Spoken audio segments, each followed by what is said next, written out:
আজকের সমাবেশ থেকে আমরা ইন্টারিমকে বলতে চাই, আপনি যদি কোনোভাবে আমাদের দেশের সার্বভৌমত্ব, আমাদের দেশের মানুষের মূল্যবোধকে হুমকির মুখে ফেলেন, আমাদের দেশের শিক্ষার্থী, রিক্সা চালক, শ্রমিক, চাকরিজীবী কোন পেশার মানুষ আপনাকে ছেড়ে দিবে না।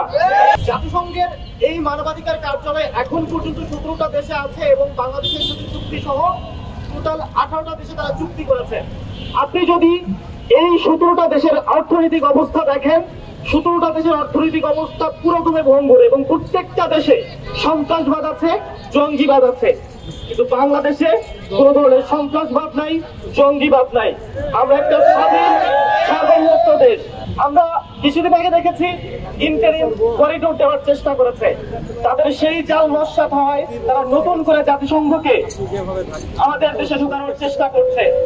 আজকের সমাবেশ থেকে আমরা ইন্টারিমকে বলতে চাই, আপনি যদি কোনোভাবে আমাদের দেশের সার্বভৌমত্ব, আমাদের দেশের মানুষের মূল্যবোধকে হুমকির মুখে ফেলেন, আমাদের দেশের শিক্ষার্থী, রিক্সা চালক, শ্রমিক, চাকরিজীবী কোন পেশার মানুষ আপনাকে ছেড়ে দিবে না। আজকের সমাবেশ থেকে আমি স্পষ্ট করে বলতে চাই, এদেশ আমাদের চাষাদের দেশ, রিক্সা চালকের দেশ, চাকরিজীবীর দেশ, সকল ধরনের শ্রমজীবী মানুষের দেশ। এদেশে আমরা আপনাকে দায়িত্ব দিয়েছি, কিন্তু আমাদের সার্বভৌমত্বকে যদি আপনি কোনোভাবে হুমকির মুখে ফেলার চেষ্টা করেন, আমরা চূড়ান্ত ভাবে এর প্রতিবাদ করব।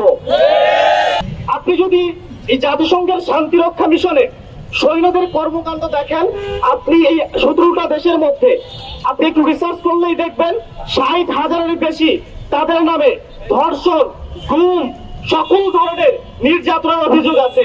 তারা একটা 12 বছরের মেয়েকে পর্যন্ত ছাড়ে নাই, যেটা আফ্রিকাতে হয়েছে 2012 সালে।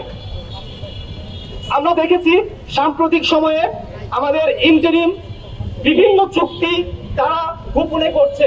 তারা 12টা বোয়িং জাহাজের কথা বলে 25টা বোয়িং জাহাজের পরিকল্পনা করছে, চুক্তি করছে।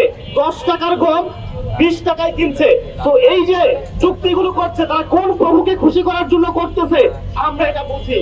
আমাদের দেশের সার্বভৌমত্ব কোনোভাবে কোন পশ্চিমা দেশ এখানে আক্রমণ করতে পারবে না ইনশাআল্লাহ।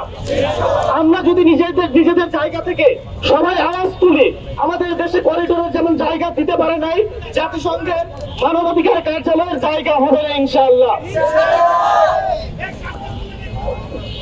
আজকের সমাবেশ থেকে আমরা আমাদের সাংবাদিক বন্ধু এবং সকল শ্রেণীর মানুষকে বলতে চাই, আপনারা আপনাদের জায়গা থেকে আওয়াজ তুলুন।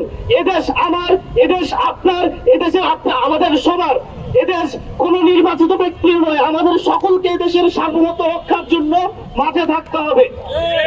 আমরা আজকের সমাবেশ থেকে একসাথে জাতিসংঘের মানবাধিকার কার্যালয়কে লাল কার্ড দেখাবো। এখন আমরা জাতিসংঘের এই চুক্তি মানি না, মানব না। জাতিসংঘের চুক্তি মানি না, মানব না।